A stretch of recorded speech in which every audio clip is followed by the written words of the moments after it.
Hello, good evening, and welcome to the Fatback 4 Daily. It's Friday night, and what a fucking day for Liverpool.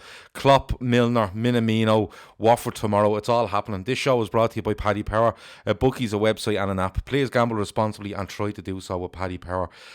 Oh, I don't know where it's going to go tonight, but we have Peter, we have Seany, and we have Grizz to go through all this. So, look, let's just see how we go. Here we go.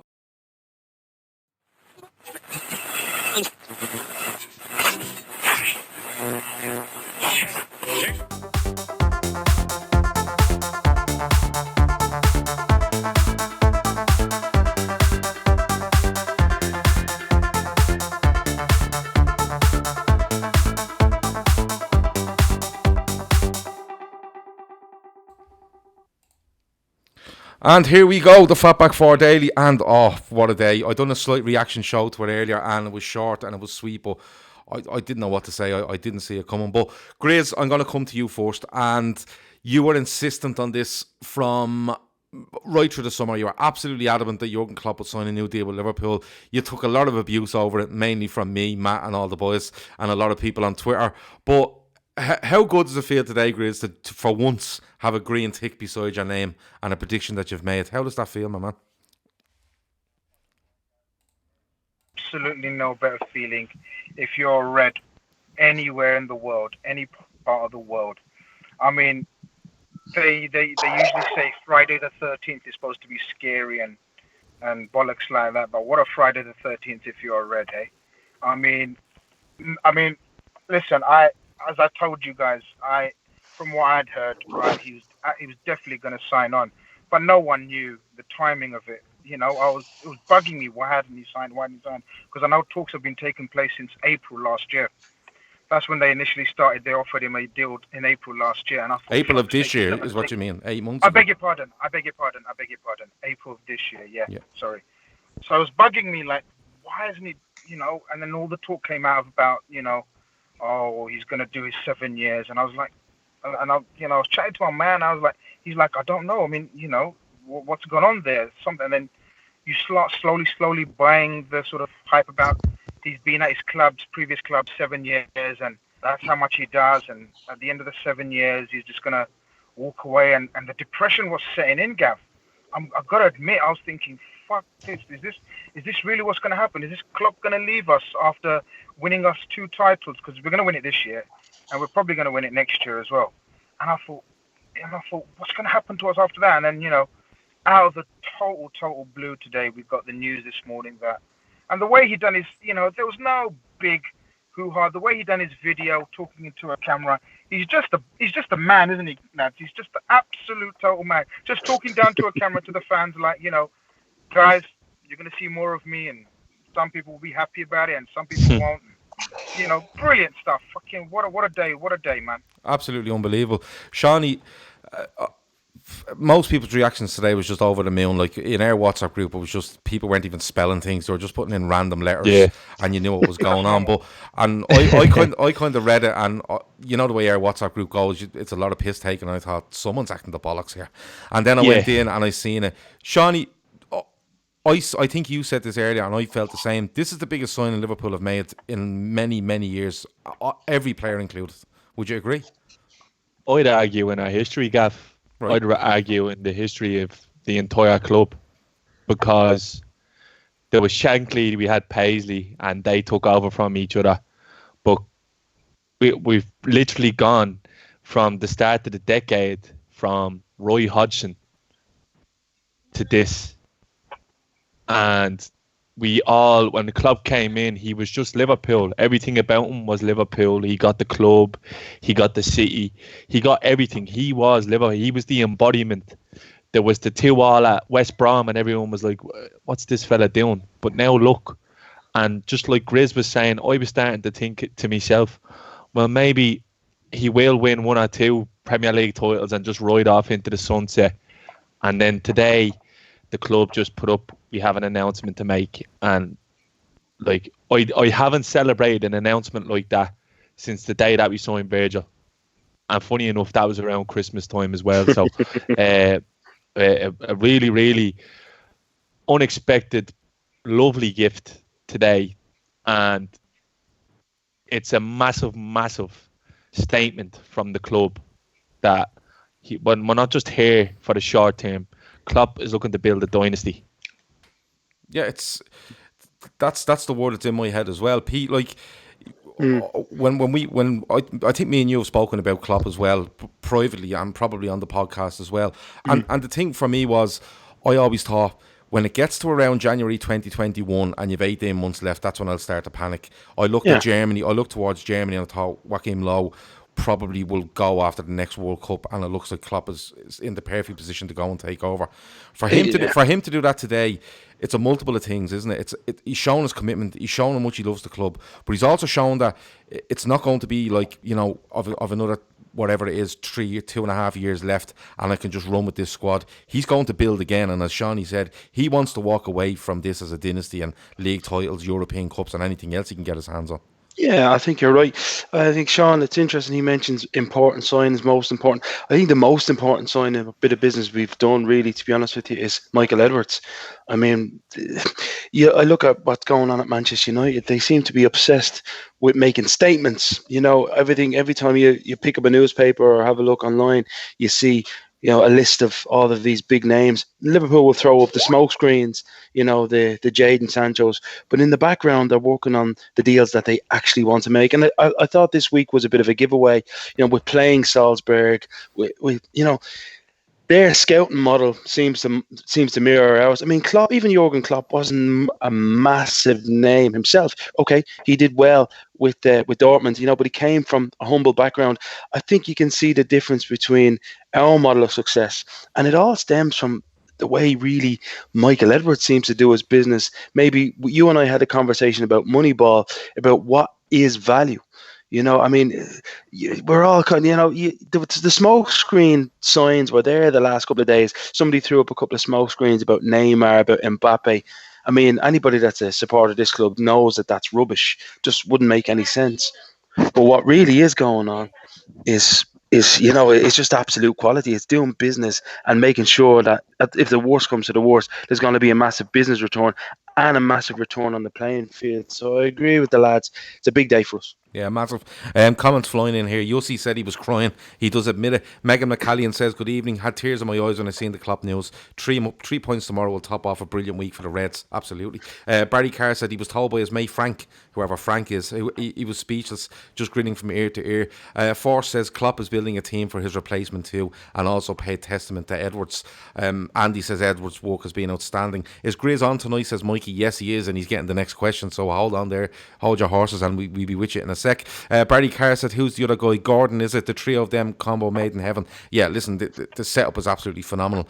Grizz, we get on to Minamino and things in it later on in this show, but Liverpool are a massive attraction for people in Europe and all around the world. Players, everybody, like even coaches want to go and work there. What does Klopp do now for you? Because he's in an outstanding position with this club.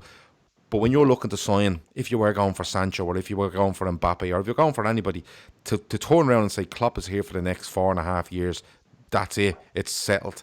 It has to be a massive thing when we go looking to, you know, drop players in and out of this squad as we see fit over the next 2, 3, 4 years. Gav, I honestly think we are, without doubt, the most attractive proposition in world football at the moment as a club. There's absolute no doubt in my mind. You look through all the top clubs in the world, all right, or your supposed big names, right? We are without doubt the most stable in terms of the whole structure. Everyone has a clear understanding of how our club works.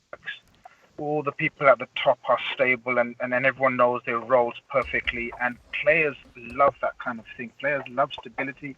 Players love who they're going to be playing for, you know, in essence, for the next, what is it now, 4 years it's going to be? 4.5, yeah. So 4.5 years.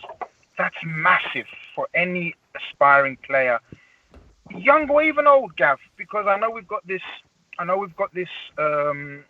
sort of philosophy of buying youngish players, like sort of ranging from 21 to 24.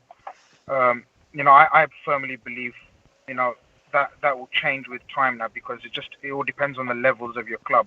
And I think we're at this level now, which is at the very top, Gav. Let's not get it twisted. Don't let anyone tell you about Barcelona's and the Juves and whatever. We are the best run club and the best football team in the world, bar none right now. And we have the best coach. And to know that he's there for another 4 years, it's great inspiration and motivation for any budding player we go for. And I truly believe we can. We look. Of course, it would all depend on Klopp and we know from reports and whatever how much they go into the players' character and personalities. But we could go for any player in the world as long as Klopp and Edwards wanted him in terms of his personality, his character. That's why when I read some stupid reports about Neymar, it's like, you laugh at, we're in a position where we can just laugh off these kind of reports now because we know Neymar's not what our club's about. When years ago we used to hold on to that hope, just that tiny little bit of hope. Oh, we'd think Neymar, wow. Now we think, fuck off. Go and date your sister, you stupid cunt. You're not for us, right? We're fucking at this level now. We can pick and choose anything and anyone we want. And it's an amazing feeling, Gav. Yeah, it's unbelievable. Sean, you wanted to get in there? I seen I'm not sure it was James Pearce or Ian Doyle.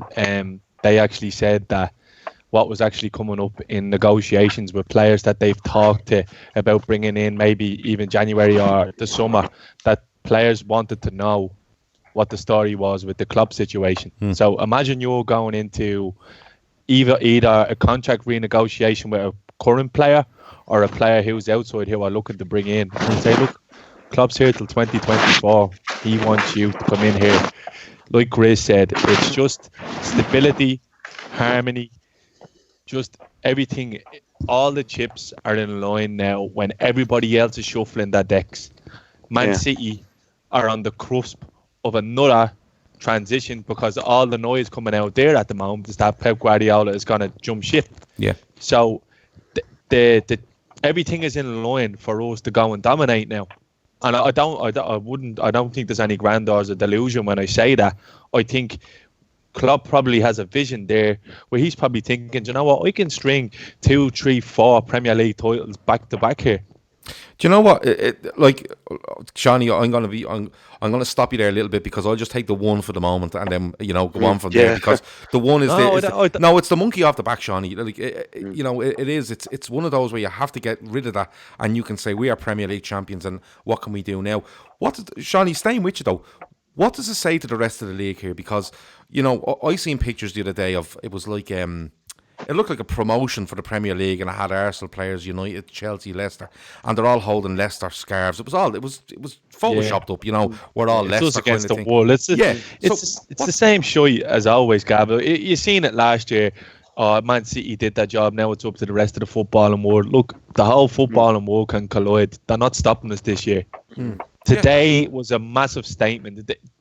Wednesday night or Tuesday night was a massive statement. This club is a juggernaut. We are a juggernaut. That's what we are now. No longer sleeping giants. Yeah, and at the top table, and we're stomping the gaff down. And today was just Klopp's fucking here. Look, Milner, we'll hold on to you as well.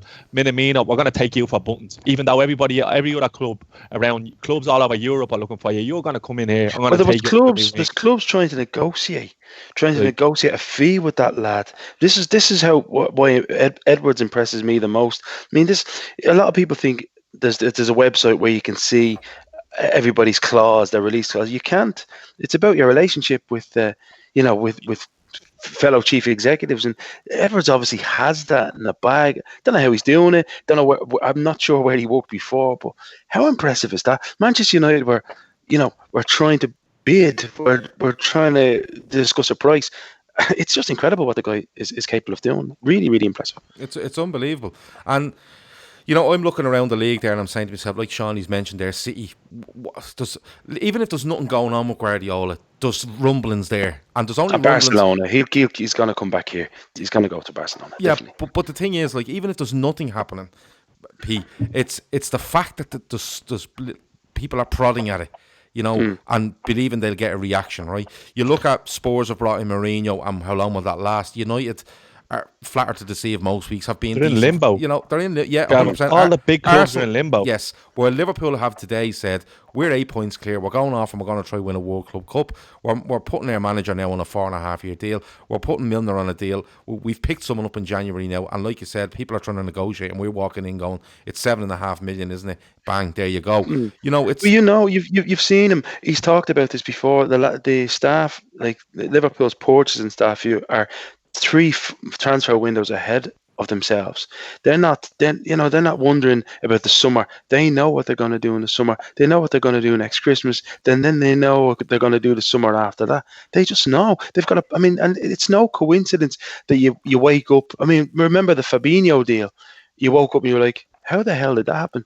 These guys knew what they were doing. It's just planning. It's good business. I mean, we're talking about that word an awful lot, and it's annoying, it takes away from the football.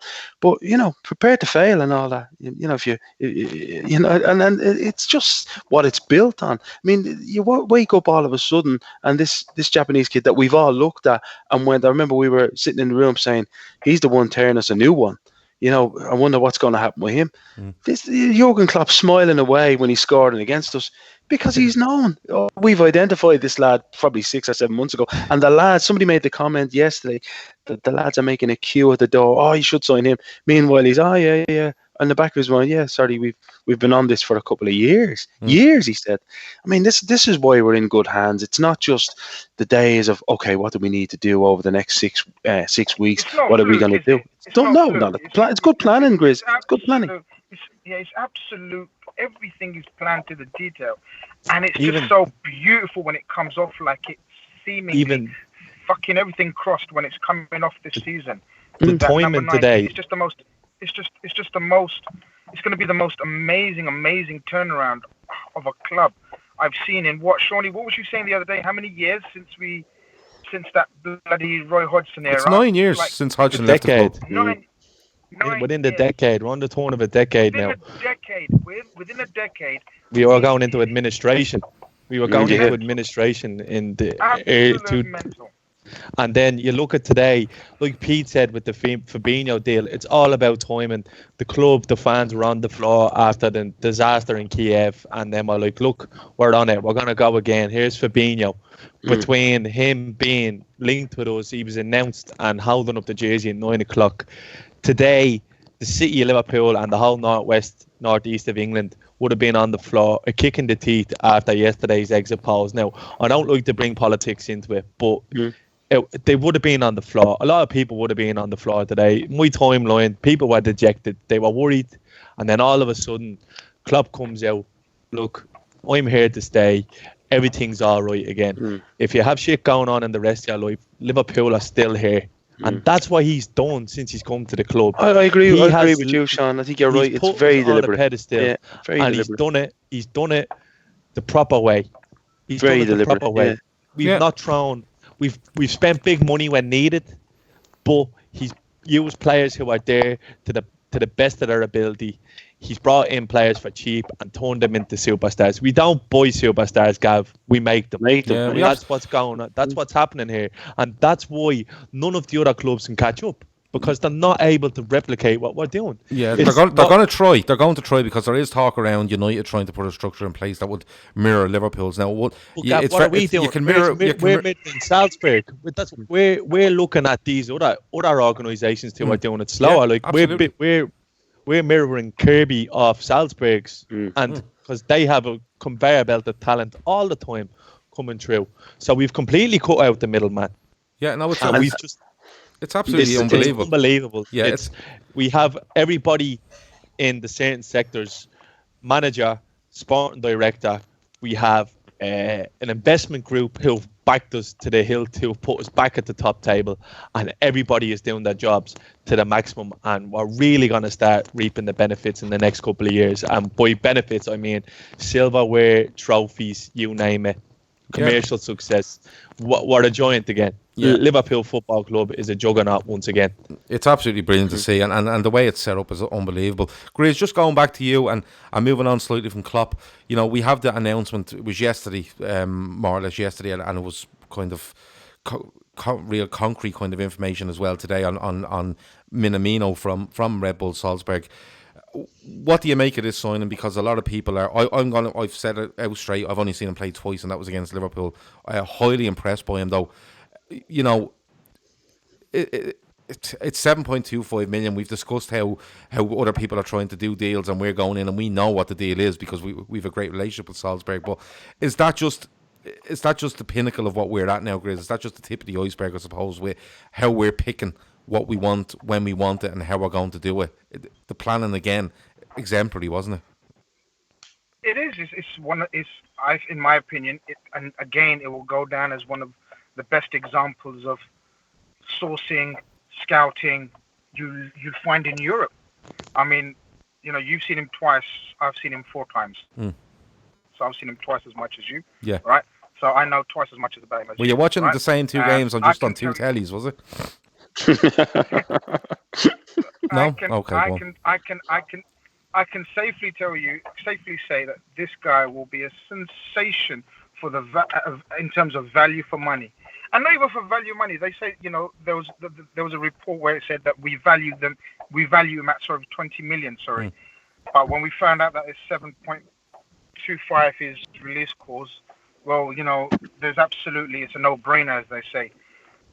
The guy is a fantastic fit for Liverpool, and that's what it's all about with us on our signings. I can't think. Nobody can tell us or tell me or us a bad signing made under Klopp. It is difficult. How amazing that success rate is. That's an amazing success rate in this day and age of so much pressure. Every player, every signing has so much pressure, and we've made brilliant signings since Klopp's been. And Edwards and Klopp, the partnership of Edwards and Klopp, I should say. Yeah, like if you look there, 7.2 million. If you look there, Kev O'Sullivan says Minamino's fee is the Ryan Kent money from Rangers. He said that's just sick. It's just unbelievable. Like that, insane. It's madness, isn't it? That goes back to what Peter said. Michael Edwards. This is about knowing what you have. Shall I tell you the beauty of this signing? One of the main beauties of these signings is we haven't even sort of, you know, even feathered any of our main budget for the summer. Do you know what I mean? And you know, and we've still got, you know, a fantastic 24-year-old. All right, he's going to be 25 in January. You know, and then a Japan international, a player who's played in a very successful club side, so he's got the mentality of being a winner. And he's played in the Champions League. He's given us a very, very hard time over 2 legs. And there's absolutely no doubt, as the reports say, players have recommended him. And, you know, it's brilliant to see, Gav. It's the most exciting, you know, one of the most exciting transfers. You know, I'm excited. I'm equally as excited as when we bought Keita. Not Virgil, because Virgil was the ultimate. Virgil van Dijk was the one that we craved and we were striving for, like, to take us to the next level. But this kid will be sensational for that. Makes you wonder, Grizz. I don't know what you think. Were we ever actually in for Nicolas Pepe?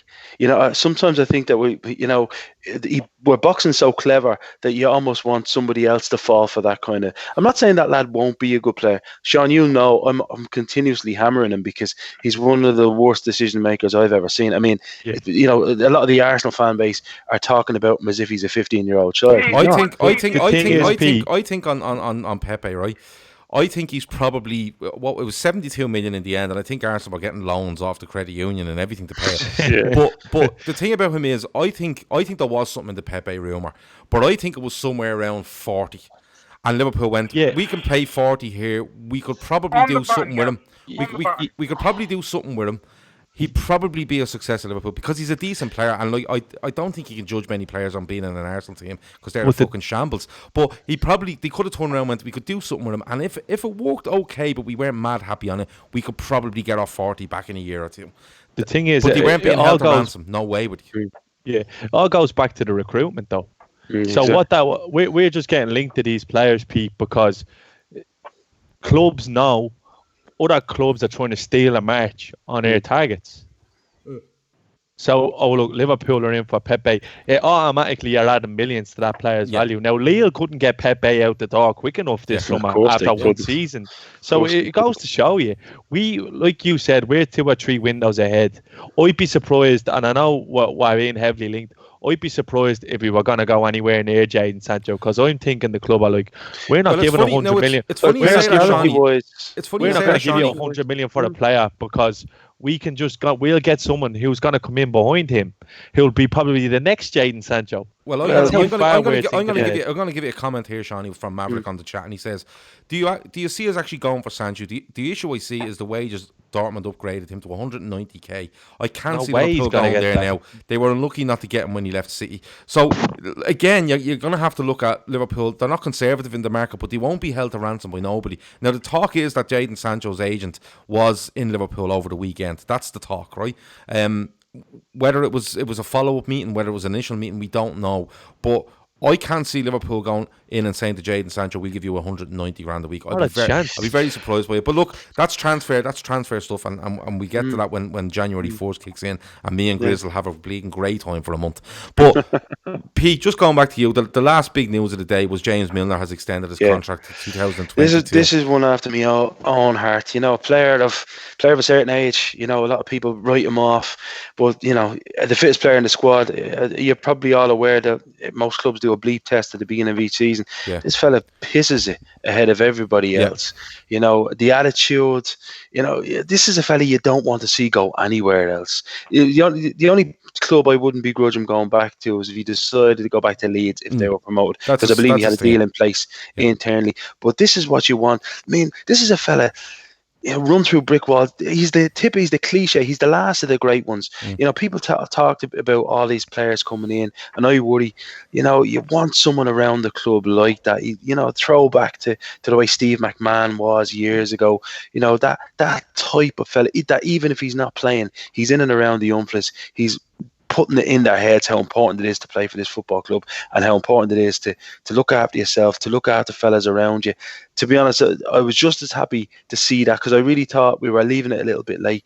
He could negotiate in January. He could be gone, you know, by the summer. I'm delighted with that bit of news. Yeah, no, it's a great bit of news, and like Grizz, I've seen a lot of people say, he's great to have around the squad and stuff. I think that demeans him a little bit. And what I mean by that is James Milner has never let us down when he's come on the pitch. He's come on, he's performed, he's played at left back, he's played at right back, he's played central midfield, he's played ahead of the deepest midfielder. He's probably played on the wing at some stage for us as well. You know what? But what I'm going to say to you is, Grizz, and it got me thinking today, right?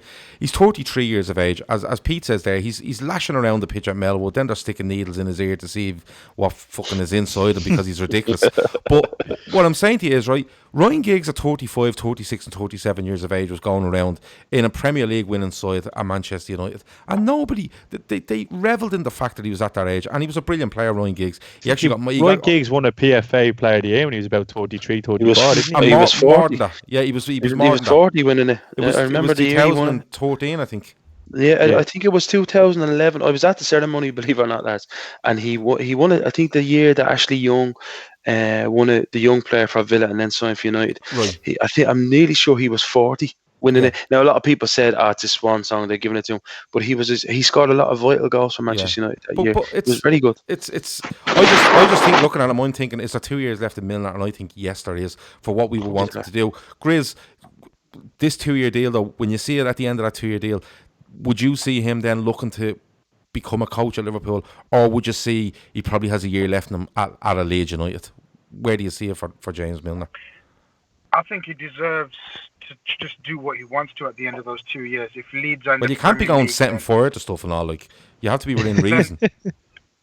No, I'm serious, right? This guy is the ultimate professional.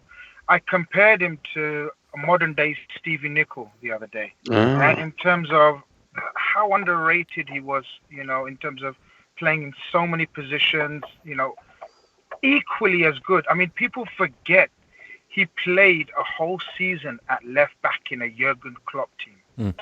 Does anybody really know what that means to play at his age in a Jurgen Klopp team at left back?